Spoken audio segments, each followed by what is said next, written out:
Kiongozi mkuu wa Jamhuri ya Mapinduzi ya Kiislamu ya Irani, Ayatollah Said Ali Khamenei, mnamo siku ya Jumanne ameweza kujibu sehemu ya vitisho vya rais wa Marekani Donald Trump vya kuelekeza meli za kivita upande wa Mashariki ya Kati kama sehemu ya kuitishia Irani na kuilazimisha Irani iweze kupiga magoti mbele yake.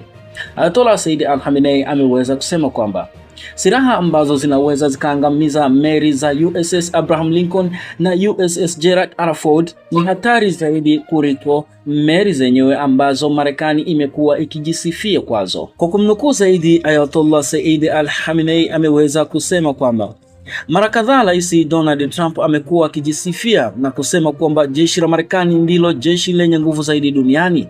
Anasahau kwamba muda mwingine jeshi lenye nguvu zaidi duniani linaweza kushambuliwa kwa nguvu kiasi ya kwamba jeshi hilo likashindwa kurejea hata kwa miguu yake.